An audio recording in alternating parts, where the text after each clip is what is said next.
नमस्कार दोस्तों, आपका स्वागत है हमारे YouTube चैनल पीसीएम स्टडी पर। मेरा नाम है भूमिका सिंह, आपकी बायोलॉजी की मैम। तो हमने कल के लेक्चर में जो पहला लेक्चर था उसमें हमने आनुवंशिकता एवं विभिन्नता के बारे में विविधता के बारे में हमने समझा था। तो आनुवंशिकता क्या होती है, विविधता क्या होती है। तो हमने पहला जो चैप्टर है हमने इसी से स्टार्ट किया है। तो हमारा पहला लेक्चर था, उसमें हमने आनुवंशिकता और विविधता ये होती क्या है इसके बारे में हमने अच्छे से समझ लिया था। मैं उम्मीद करती हूँ कि आपको बहुत अच्छे से इसमें समझ में आया होगा। तो आनुवंशिकता एवं विविधता होती क्या है, चलिए आज का सेशन स्टार्ट करते हैं। तो ग्रेगर जॉन मेंडल का जीवन परिचय। तो कल हमने आनुवंशिकता और विविधता के बारे में समझ लिया था। तो आनुवंशिकता और विविधता कहते किसे हैं? अनुवांशिकता उसे कहते हैं जो पीढ़ी दर पीढ़ी माता पिता के लक्षण जो बच्चों में पहुंचते जाते हैं उसे ही क्या कहते हैं? अनुवांशिकता कहते हैं। जैसे कि हमारे शरीर का रंग और हमारे शरीर की लंबाई, कुछ क्या होते हैं कि लक्षण क्या होते हैं प्रभावित रहते हैं, कुछ लक्षण क्या होते हैं अप्रभावी रहते हैं। तो अप्रभावी और प्रभाविता हम और आगे पढ़ेंगे। तो इसमें अनुवांशिकता, फिर वो अनुवांशिकी क्या होती है? अनुवांशिकी एक, जैसे कि मान लीजिए कि ये हार्ट का अध्ययन कार्डियोलॉजी कहलाता है, वैसे ही क्या है अनुवांशिकी के अंतर्गत ही क्या किया जाता है? अनुवांशिकता और विभिन्नता का विविधता का क्या किया जाता है? अध्ययन किया जाता है। तो हमने कल क्या समझा था कि अनुवांशिकता कहते किसे हैं? अनुवांशिकता उसे कहते हैं जो माता पिता द्वारा पीढ़ी दर पीढ़ी जो बच्चों में लक्षण पहुंचते जाते हैं उसे क्या कहते हैं? अनुवांशिकता कहते हैं। विविधता एक ही जाति में पाया जाने वाला जो विपरीत लक्षण होते हैं, अलग अलग लक्षण होते हैं, उन्हीं क्या कहते हैं? विविधता कहते हैं। क्योंकि एक ही जाति का इस्तेमाल क्यों कर रहे हैं? क्योंकि मान लीजिए कि हमारे मम्मी गोरी हैं, पापा काले हैं, उन दोनों में अगर दो बच्चे पैदा हो रहे हैं तो उसमें से क्या होगा? एक काला पैदा हो जाएगा और एक गोरा। तो उसमें एक ही जाति है लेकिन दोनों में क्या है? विविधताएं हैं। इसकी खोज किसने की थी? अनुवांशिकता की खोज किसने की थी? तो किसने की थी? ग्रेगर जॉन मेंडल ने। मेंडल का ही पूरा नाम क्या है? Gregor John Mendel. मेंडल का पूरा नाम क्या है? Gregor John Mendel. ये मेंडल का पूरा नाम है। तो ठीक है। और अनुवांशिकी शब्द किसने दिया था? देखिए, अनुवांशिकता की खोज किसने की थी? तो ग्रेगर जॉन मेंडल ने। और अनुवांशिकी शब्द किसने दिया था? तो विलियम वेटसन ने दिया था। तो ये बहुत महत्वपूर्ण ही सवाल है, तो इसको आप अच्छे से याद रखिए। ग्रेगर जॉन मेंडल का जीवन परिचय। तो आज हम किसके बारे में पढ़ेंगे? ग्रेगर जॉन मेंडल का जीवन परिचय। और ग्रेगर जॉन मेंडल की सफलता के कारण क्या थे, असफलता के कारण क्या थे, कैसा क्या हुआ, इन्होंने खोज कैसे की, इसके बारे में आज हम डिटेल से समझेंगे। तो ग्रेगर जॉन मेंडल का जीवन परिचय। सबसे पहले हम ग्रेगर जॉन मेंडल का जीवन परिचय के बारे में अच्छे से समझेंगे, क्योंकि किसी भी चीज का सबसे पहले जीवन परिचय क्या था, कहाँ रहते थे, कैसा क्या हुआ, कहाँ काम करते थे, क्या इनके जीवन में क्या क्या घटित हुआ, इन्होंने कैसे खोज की, इसके बारे में सब समझेंगे। इसके बारे में और हम आगे इनके बारे में जानेंगे। ठीक। तो ग्रेगर जॉन मेंडल का जीवन परिचय। ग्रेगर जॉन मेंडल को अनुवांशिकी जेनेटिक्स का जनक कहा जाता है, क्योंकि इन्होंने ही क्या की थी? किसने? मेंडल ने। ग्रेगर जॉन मेंडल ने ही क्या की थी? आनुवांशिकता की खोज की थी। इसीलिए इनको क्या कहते हैं? आनुवांशिकी का जनक कहते हैं। उनका जन्म 20 जुलाई 1822 को ऑस्ट्रियाई साम्राज्य के हाइंजेनडॉर्फ वर्तमान चेक गणराज्य में हुआ था। बचपन से ही उनकी रुचि विज्ञान और पौधों के अध्ययन में थी। तो उनका जन्म कहाँ हुआ था? ऑस्ट्रियाई, जिसे बोलते हैं ऑस्ट्रिया। ऑस्ट्रेलिया अलग है और ऑस्ट्रिया अलग है। ऑस्ट्रेलिया की जो राजधानी है वो कैनबरा है, लेकिन ऑस्ट्रिया की राजधानी क्या है? वियना है। तो ऑस्ट्रेलिया ऑस्ट्रिया दोनों में अंतर है। तो इनका जन्म ऑस्ट्रेलिया में नहीं, क्योंकि कई बच्चे क्या होते हैं घबराहट में या अच्छे से उसको समझते नहीं है तो ऑस्ट्रिया को ऑस्ट्रेलिया बोल देते हैं। तो इनका जन्म क्या कहाँ हुआ था? ऑस्ट्रिया में हुआ था। ठीक। कब? 1882 ईस्वी को, 20 जुलाई 1882 ईस्वी को। तीसरा पॉइंट क्या है हमारा? मेंडल ने 1856 से 1863 के बीच मटर का वैज्ञानिक नाम क्या है? पाइसम सैटाइवम। ये बहुत महत्वपूर्ण है, इसे जरूर याद रखें। बहुत बच्चों को तो इसका मटर का वैज्ञानिक नाम ही नहीं पता होता, जो सबसे बेसिक है। हम क्लास 7 से ही पढ़ना स्टार्ट कर देते हैं, क्योंकि हमारे क्लास 12th में इसका है पाइसम सेटाइवम के पौधों पर संकरण के प्रयोग किए। संकरण किसे कहते हैं ये आगे समझेंगे। जब दो विपरीत लक्षणों का क्या किया जाता है, आपस में संकरण कराया जाता है, उसे क्या कहते हैं, संकरण कहते हैं, हाइब्रिडाइजेशन कहते हैं। चौथा पॉइंट क्या है, उन्होंने लगभग 29,000 पौधों का अध्ययन किया और यह सिद्ध किया कि माता पिता के लक्षण निश्चित इकाइयों के रूप में संतानों में पहुंचते हैं। इन्हीं इकाइयों को आज जीन कहा जाता है।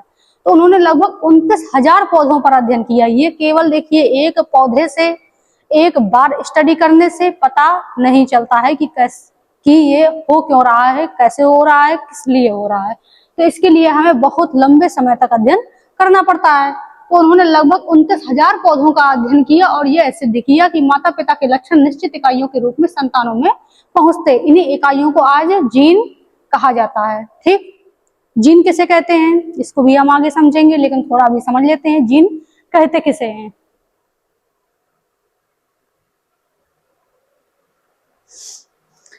जीन किसे कहते हैं?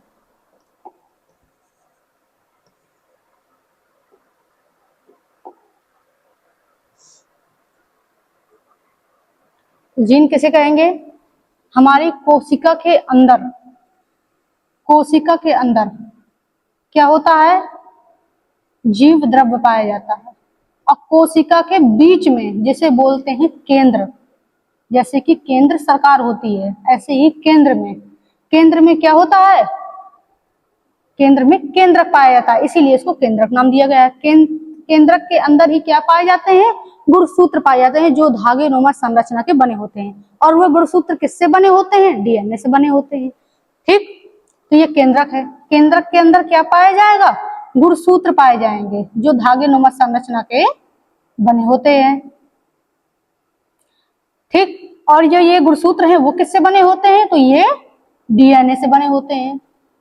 डीएनए तो आपने भली भांति सबने सुना ही होगा और पढ़ा भी होगा कि हमारे कोशिका के अंदर पाया जाता है। ठीक, तो डीएनए में ही चिपके हुए क्या पाए जाते हैं, जीन पाए जाते हैं, छोटे छोटे खंडों में विभाजित होते हैं ये जीन।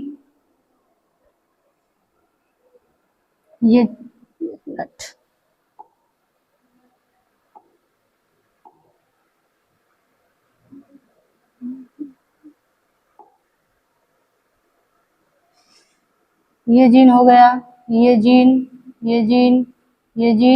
क्या पाए जाएंगे, जीन पाए जाते हैं छोटे छोटे। तो हमारे डीएनए में ही चिपके हुए क्या पाए जाते हैं, जीन पाए जाते हैं। और एक जीन में, जीन कौन से हैं, ये वाले, और एक जीन में एक लक्षण छिपा होता है। इसमें लिंग संलग्नता नहीं होता, मतलब कि इसमें एक लक्षण छिपा होता है। तो जिसमें एक जीन है तो उसमें क्या होगा, नाक का लक्षण छिपा होगा।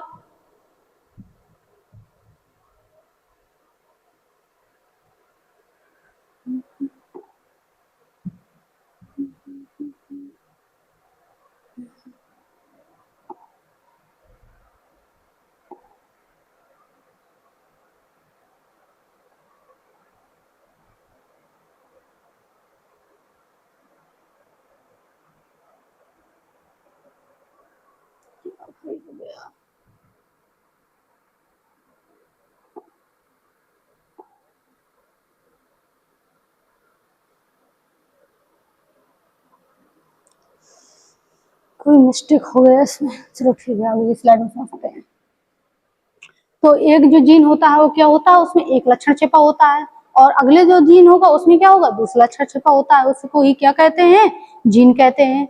और जीन में ही हमारे एक में क्या है, पापा की नाक छिपी हुई है, एक में मम्मी के ओठों का गुण छिपा हुआ है, तो वही जीन क्या होते हैं, जीन ही। जब गुणसूत्र क्या होता है, डीएनए से बना होता है, और गुणसूत्र ही मिलकर के क्या करते हैं, भ्रूण का निर्माण करते हैं।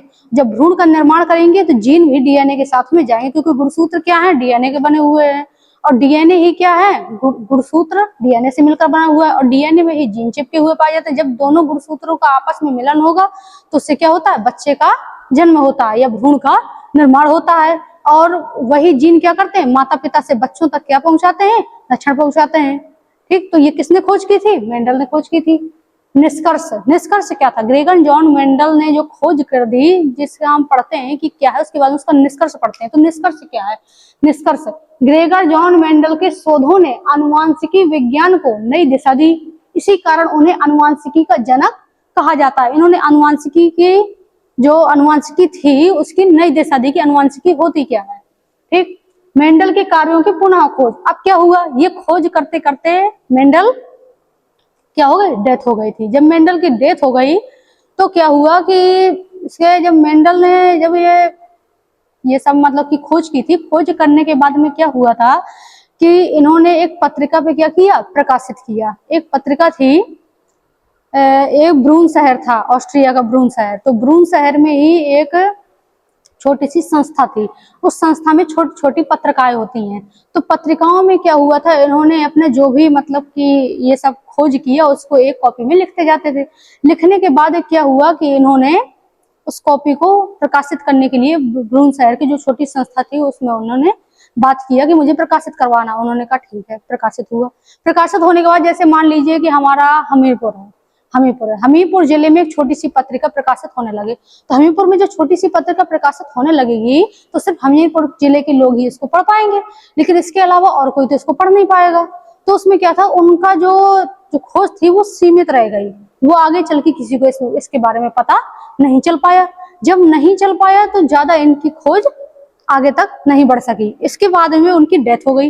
डेथ होने के बाद में कौन थे, 1900 के करीब ह्यूगो डी ब्रीज जो नीदरलैंड के रहने वाले थे, कार्ल कॉरेंस जो जर्मनी के रहने वाले थे, तथा एरिक वॉन शेरमैक जो ऑस्ट्रिया के रहने वाले थे। तो इन्होंने क्या किया, जब ये खोज कर रहे थे, ये भी अनुवांशिकी खोज कर रहे थे, इसके अलावा डार्विन भी खोज कर रहे थे। एक वैज्ञानिक नहीं था, बहुत सारे वैज्ञानिक खोज कर रहे थे, बड़े बड़े वैज्ञानिक खोज कर रहे थे। उसके बाद में क्या हुआ कि इन्होंने उनकी पत्रिका कहीं से हाथ में लग गई। जब लग गई तो उन्होंने देखा कि क्या है, तो ये ऐसे तो कुछ मतलब पत्रिका बस पढ़ के तो पता लगा नहीं सकते हैं कि हाँ बहुत अच्छा काम है, सही हुआ। इन्होंने इसकी खोज करना चालू किया कि आखिर ये लिखा है तो सही लिखा है कि नहीं। जब इन्होंने देखा तो हाँ, जैसा उन्होंने ये देखा था वो बिल्कुल सही निकला। तो मेंडल के कार्यों की पुनः खोज हुई। मेंडल के डेथ होने के बाद जब पुनः खोज हुई तो सन 1900 ईस्वी में 3 वैज्ञानिकों, ह्यूगो डी ब्रीज नीदरलैंड के रहने वाले, कार्ल कॉरेंस जर्मनी तथा एरिक वॉन शेरमैक ऑस्ट्रिया ने स्वतंत्र रूप से प्रयोग करते समय मेंडल के सिद्धांतों की पुष्टि की। इसीलिए इन्हें मेंडल के कार्यों के पुनः खोजकर्ता कहा जाता है। इनके प्रयासों से मेंडल के सिद्धांतों को विश्व भर में मान्यता मिली और आधुनिक अनुवांशिकी का विकास हुआ। अगर आ जाए कि आधुनिक अनुवांशिकी के जनक किसे कहते हैं, तो वो भी किसे कहते हैं, मेंडल को ही कहते हैं। क्योंकि आधुनिक मतलब जो नई खोज हुई थी, आधुनिक मतलब होता है नया। जब नई खोज हुई थी तो खोज तो इन्होंने की थी, लेकिन श्रेय किसको दिया था, मेंडल को दिया था। क्योंकि मेंडल की वजह से ही इनको वो पत्रिका मिली, क्योंकि मेंडल ने लिखा था और मेंडल की वजह से ही इन्होंने खोज कर पाया। इसलिए इनको क्या कहते हैं, आधुनिक अनुवांशिकी का खोजकर्ता भी इनको कहा जाता है। ठीक, ये तो इतना अच्छा था कि इन्होंने अपना नाम न देकर मेंडल का नाम दिया था। नहीं, आजकल कौन अपना नाम छोड़ने वाला है। चलिए आगे चलते हैं। मेंडल ने मटर का पौधा ही क्यों चुना, ये कल भी हमने स्लाइड में बात की थी, आज भी बात कर रहे हैं कि मेंडल ने क्यों चुना था। उसने आसानी से उगता है, इसको कहीं भी उगा दीजिए, गार्डन पे उगा दीजिए, गमले पे उगा दीजिए, घर पे उगा दीजिए, खेत पे उगा दीजिए, हर जगह उग जाता है। ये लाइफ सर्कल जो होता है, उनका जो जीवन चक्र होता है वो क्या होता है, छोटा होता है। स्वपरागण सेल्फ पॉलिनेशन और क्रॉस पॉलिनेशन पर परागण दोनों संभव है। तो सेल्फ पॉलिनेशन का मतलब क्या होता है, सेल्फ पॉलिनेशन का मतलब होता है स्वपरागण, और क्रॉस पॉलिनेशन का मतलब क्या होता है, परपरागण, इसका इंग्लिश नाम है। ठीक, परपरागण दोनों संभव है। इसमें 7 जोड़ी विपरीत लक्षण पाए जाते हैं। इसमें 7 जोड़ी क्या होते हैं, विपरीत लक्षण पाए जाते हैं। इसको हम आगे बताएंगे कैसे पाए जाते हैं। इसे उगाने में कम समय लगता है, इसको उगाने में कम समय लगता है। इसको बो दीजिए, कुछ दिन बाद ही निकल आएगा। आप अपने गमले पे उगाकर भी देख सकते हैं, अपने घर पे उगाकर भी देख सकते हैं, कहीं भी। ठीक, तो वो स्वपरागण और परपरागण कैसे कहते हैं, स्वपरागण और आगे इसको बताएंगे। इसमें क्या होता है कि मान लीजिए कि इसमें जो वर्तिकाग्र है मटर का, जो मटर के पौधे का जो वर्तिकाग्र है, वर्तिकाग्र ठीक, तो उसमें क्या पाया, वो क्या है, मादा जननांग है। उसके बाद में जो पुंकेसर होता है वो नर जननांग होता है। तो पुंकेसर को काट दिया जाता है और दूसरे वाले पौधे के पुंकेसर के जो परागकण होते हैं वो इस पे गिरा करके क्या कराया जाता है, इसमें पर परागण कराया जाता है।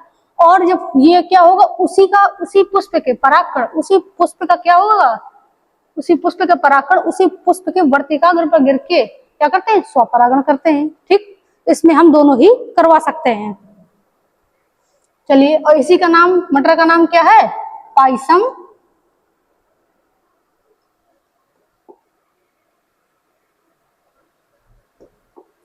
पाइसम सैटाइवम, ये बहुत इंपॉर्टेंट है, इसको हमेशा याद रखना है, भूल मत जाना, पाइसम सैटाइवम। चलिए, मटर के पौधे के 7 विपरीत लक्षण, मैंने बताया था कि मेंडल ने क्या किए थे, मटर के पौधे में 7 विपरीत लक्षणों का क्या किया था, अध्ययन किया था। ठीक,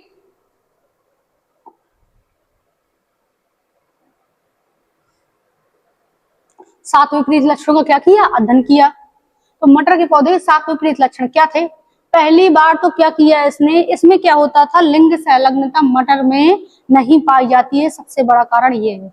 जब लिंग संलग्नता नहीं पाई जाएगी तो क्या होगा, इसमें साथ साथ 2 लक्षण इसमें नहीं जाएंगे, जैसे कि पीढ़ी दर पीढ़ी एक एक लक्षण जाएगा, जैसे लंबाई का, बोने का, दोनों लक्षण साथ में नहीं जाएंगे, इसको बोलते हैं लिंग संलग्नता। एक साथ 2 लक्षणों का एक पीढ़ी से दूसरी पीढ़ी में ना जाना, नहीं जाते थे, इसमें लिंग संलग्नता नहीं पाई जाती थी। ठीक, तो लक्षण, पादप की लंबाई, सर्वप्रथम क्या किया गया, प्लांट की हाइट, जो पादप की लंबाई थी वो सर्वप्रथम ली गई। इसमें से एक क्या किया गया, पहले पादप की लंबाई ली गई, इसमें से एक लंबा पौधा लिया गया मटर का, एक बौना पौधा लिया गया, छोटा पौधा। ठीक, इसके बाद में इन दोनों का क्या कराया गया, इनका क्रॉस कराया गया। ठीक, संकरण कराया गया। इसके बाद में क्या हुआ, प्रभावी और अप्रभावी। इसमें क्या हुआ, लंबा वाला प्रभावी रहा और ये बौना वाला अप्रभावी रहा।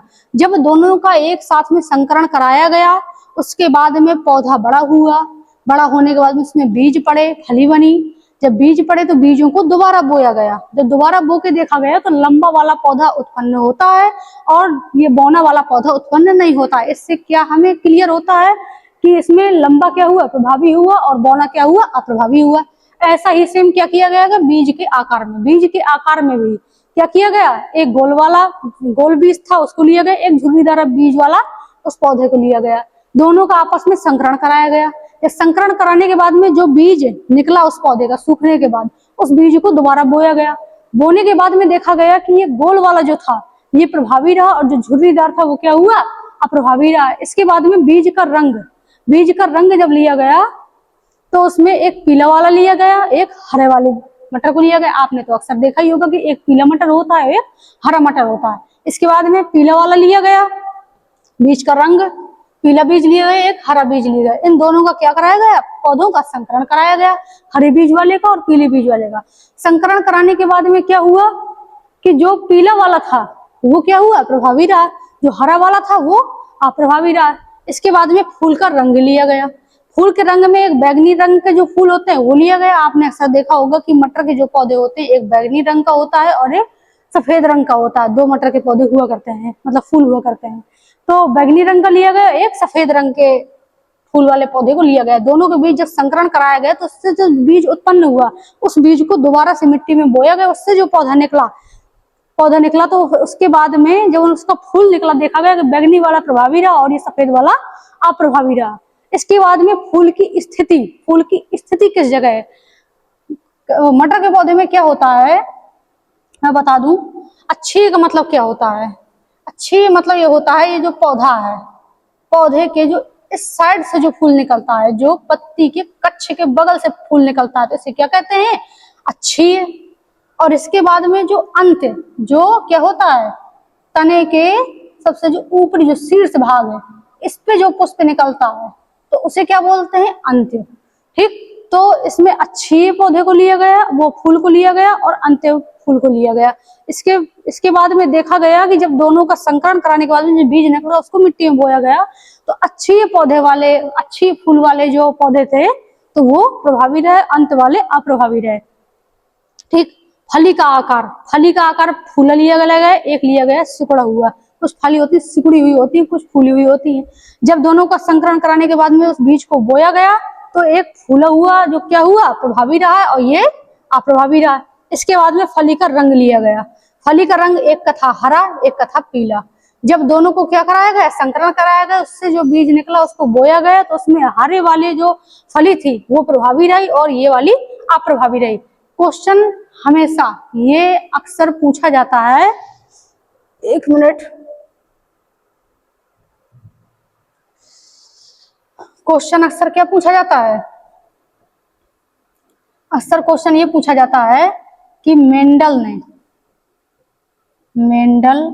ने मटर के कितने लक्षणों का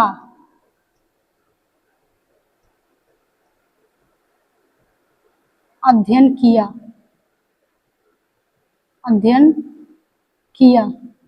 तो कितने लक्षणों का अध्ययन किया था, कितने लक्षणों का, 1 2 3 4 5 6 7, 7 लक्षणों क्या किया, अध्ययन किया।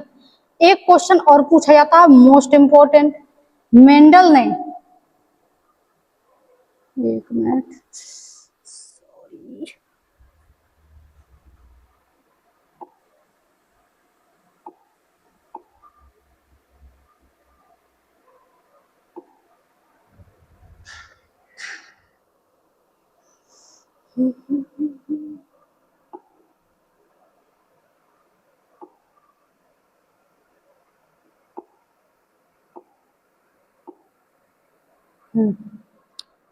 एक मिनट थोड़ा वो वाला,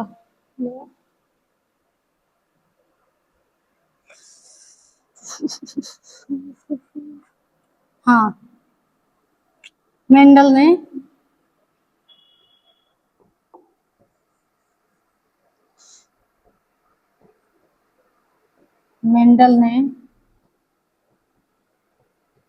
कितने लक्षणों का अध्ययन किया,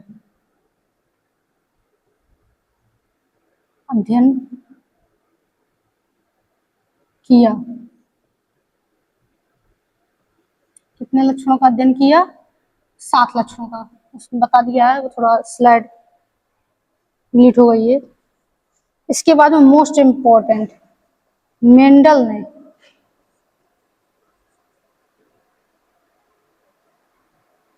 मटर के पौधे के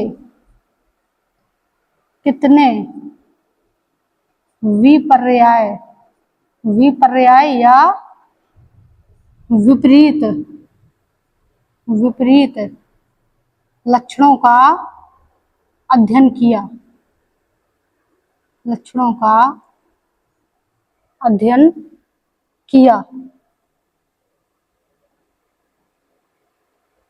किया।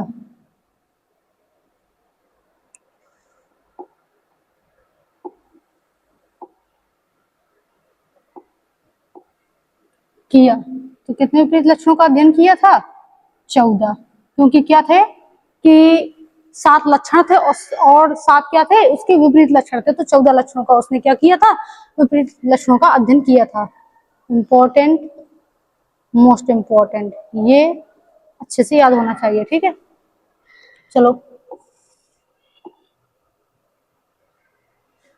हाँ, मेंडल की सफलता के कारण क्या थे, कि इतने सारे वैज्ञानिक थे, उनको सफलता नहीं मिली, लेकिन इसके बाद में मेंडल को सफलता क्यों मिली, इसका कारण क्या था, ठीक, उसका कारण क्या था, मेंडल ने अपने प्रयोगों के लिए मटर के स्पष्ट रूप से दिखने वाले विपरीत लक्षणों जैसे लंबा, बौना, हरा, पीला को चुना। मेंडल ने अपने प्रयोगों के लिए मटर के स्पष्ट रूप से दिखने वाले विपरीत लक्षण, मान लीजिए कुछ लक्षण होते हैं जो स्पष्ट रूप से हम लोग नहीं देख सकते हैं, लेकिन उसने क्या किया था, उन्हीं लक्षणों का सिर्फ अध्ययन किया था जिसको हम स्पष्ट रूप से देख सकते हैं, ताकि ये पता चले कि एक पीढ़ी से दूसरी पीढ़ी में वो लक्षण जा कैसे रहे हैं।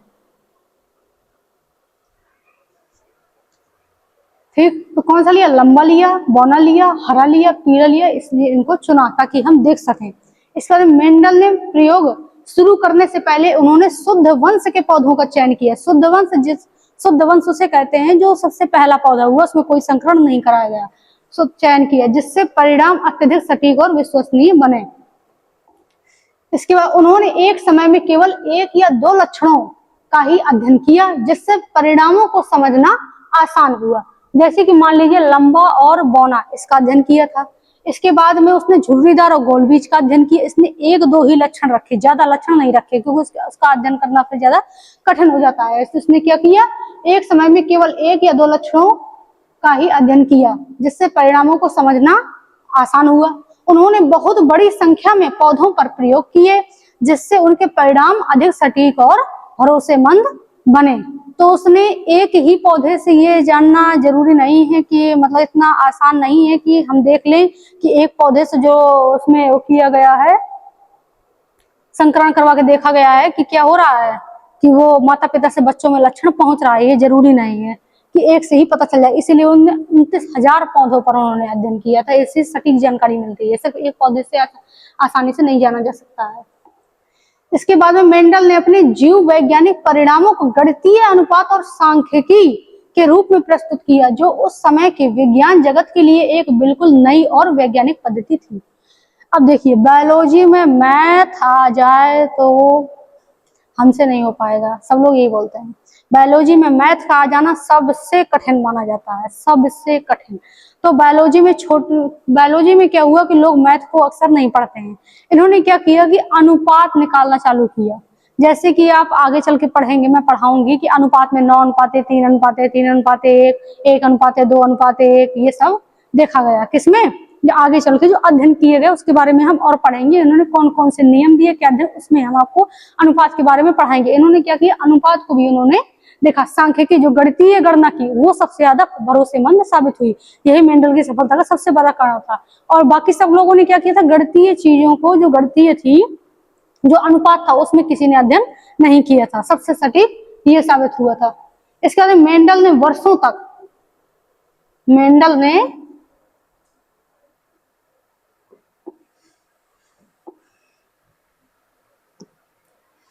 ने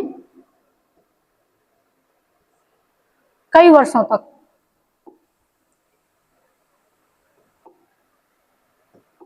मेंडल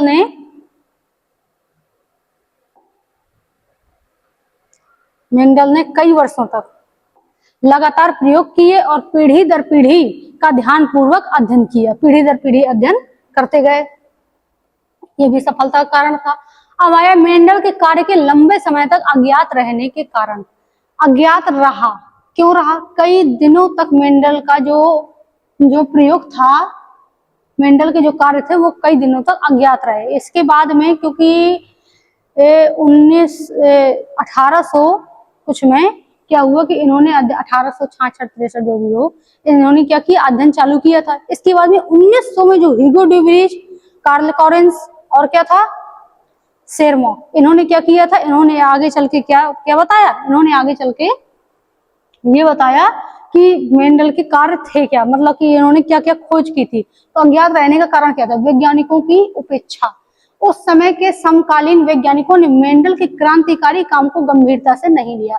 उपेक्षा मतलब करना कि किसी का सम्मान न देना, किसी बात को मानना नहीं, उसका मजाक उड़ाना। तो उन्होंने वैज्ञानिकों की जो उपेक्षा रही कि अरे ये तो नहीं कर सकता है, तो उस समय के समकालीन वैज्ञानिकों ने मेंडल के क्रांतिकारी काम को गंभीरता से नहीं लिया था। सीमित प्रसार, सबसे बड़ा जो कारण था वो क्या था, सीमित प्रसार। कि क्या किया था इन्होंने, मेंडल ने अपना शोध कार्य एक स्थानीय छोटी पत्रिका जो प्रकाशित कराया था, जिससे ये अधिक लोगों तक नहीं पहुंच सका। मान लीजिए छोटी सी पत्रिका, हमारे हमीरपुर में एक पत्रिका चल रही है, उसी पत्रिका में मैं कुछ अपनी कविताएं छपवा दूं, या अपना जो पढ़ा रही हूँ उसको छपवा दूं, या जो मैं पढ़ा रही हूँ सिर्फ हमीरपुर में ही देखा जाए, तो दुनिया के लोग मुझे नहीं जानेंगे। तो हमीरपुर में मान लीजिए कि नहीं जानेंगे, और आगे चल के और भी कहीं देखा जाए, तो उसके बाद में जो उसी जिले के लोग थे, तो उन्होंने पहले, अभी क्या है कि इंटरनेट जब सबसे पहले आया था, इंटरनेट को कोई नहीं जानता था। अगर एक सीमित क्षेत्र पर इंटरनेट के बारे में बता दिया जाए कि इंटरनेट ये होता है, लोग सोचते हैं अरे इंटरनेट क्या है यार, हमें पता ही नहीं है वो है क्या, कोई गंभीरता से लेगा ही नहीं। तो उन्होंने क्या किया, सीमित क्षेत्र पर इंटरनेट, उसके क्या बोलते हैं कि मेंडल ने अपने प्रयोग के बारे में सीमित पत्रिका पर छपवा दिया, क्योंकि वो एक छोटे से चर्च पे एक पादरी का काम करते थे, जिसे फादर बोलते हैं। तो चर्च में पादरी का काम करने वाला इतना बड़े वो आदमी भी नहीं थे, और ना उनके पास इतना सब कुछ था, ना इतने पढ़े लिखे थे ज्यादा कि वो क्या कर सके, बड़ी बड़ी पत्रिकाओं पर प्रसार करवा सके। उन्होंने ऑस्ट्रिया के ब्रून शहर में ही एक छोटी सी संस्था थी, जिसमें से एक पत्रिका में उन्होंने छपवा दिया। जब प्रकाशित करवाया, प्रकाशित होने के बाद में कई जगह नहीं, और छोटी छोटी जगहों पर पढ़ा, अरे मेंडल का काम, अरे पता नहीं क्या है ये अनुवांशिकता, क्या है कुछ पता ही नहीं, उन्होंने नाम ही नहीं सुना था, तो अनुवांशिकता के बारे में जानेंगे क्या। तो सबसे बड़ा कारण ये था, क्या, अज्ञात रहने का। फिर गणित का उपयोग, मेंडल ने जीव विज्ञान में गणित और अनुपात का उपयोग किया था, जो उस दौर के वैज्ञानिकों के लिए सामान्य नहीं था और वे इसे स्वीकार नहीं कर पाए। ठीक, क्योंकि गणित के बारे में कोई नहीं जानता था, वैज्ञानिकों को दिखाया गया, वैज्ञानिकों ने पढ़ा तो कहा अरे ये गणित है, पता नहीं ये बायोलॉजी में गणित कहाँ से घुस गया, तो कुछ पता ही नहीं चला, ये भी अज्ञात रहने का कारण था। प्रचार प्रसार की कमी, मेंडल स्वयं भी अपने काम का व्यापक प्रचार प्रसार नहीं कर सके। वो स्वयं कहाँ जाते, पूरी दुनिया में तो घूमते नहीं लेके कि मैंने इतना सारी खोज की है, और उनके पास इतना सब कुछ साधन भी नहीं था, इतने संसाधन नहीं थे उनके पास कि पूरी दुनिया में प्रकाशित कर सके। कोशिकीय विज्ञान की कमी, उस समय कोशिका के अंदर स्थित जीन और गुणसूत्र के बारे में कोई वैज्ञानिक जानकारी उपलब्ध नहीं थी। जो मैंने बताया कि कोशिका के अंदर क्या पाया जाता है, केंद्रक पाया जाता है, केंद्रक में ही क्या होते हैं, गुणसूत्र पाए जाते हैं, और गुणसूत्र किससे बने होते हैं, डीएनए से, और डीएनए में ही क्या होते हैं, जीन चिपके हुए पाए जाते हैं। तो जीन के बारे में कोई जानता ही नहीं था, जीन ही क्या है, वाहक है, किसका, अनुवांशिकता का वाहक ही क्या है, जीन है, जो लक्षणों को एक माता पिता से बच्चों में रहता है, एक पीढ़ी से दूसरी पीढ़ी में ले जाने का कार्य कौन करता है, जीन करता है। तो जीन क्या है, अनुवांशिकता की इकाई है। ठीक,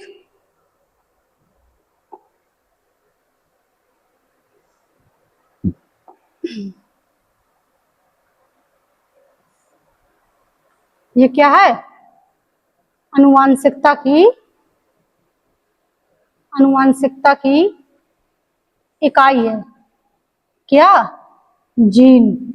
जीन को ही क्या कहा जाता है, अनुवांशिकता की इकाई कहा जाती है। जैसे कि हमारे दीवार, जो हमारे घर बना हुआ है पक्की ईंटों से, उसकी जो दीवार किससे बनी, ईंटों से बनी हुई है, तो उसकी जो इकाई है, जो एक चीज को उसको ले लिया जाता है, इकाई क्या है, ईंट है। ऐसी इसमें जीन क्या है, अनुवांशिकता की इकाई, क्योंकि बहुत सारे लक्षणों को जीन ही ले जा रहे, इसलिए इसको अनुवांशिकता की इकाई भी बोलते हैं। और किसी को भी नहीं पता था कि जीन होता क्या है, इसलिए कोशिकीय विज्ञान की थोड़ा कमी थी, इसलिए ये भी अज्ञात रहने का, मेंडल के प्रयोगों को अज्ञात रहने का कारण एक ये भी है। चलिए, तो आज का तो पूरा सेशन खत्म हो गया, जल्दी जल्दी से रिवीजन कर लेते हैं।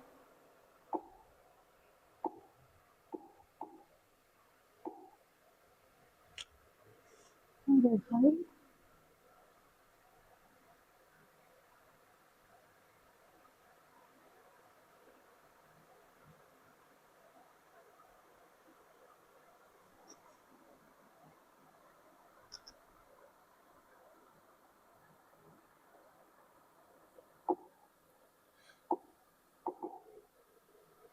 तो मेंढक की सफलता कारण भी देख लिए, अज्ञात रहने के कारण क्या थे ये भी देख लिए।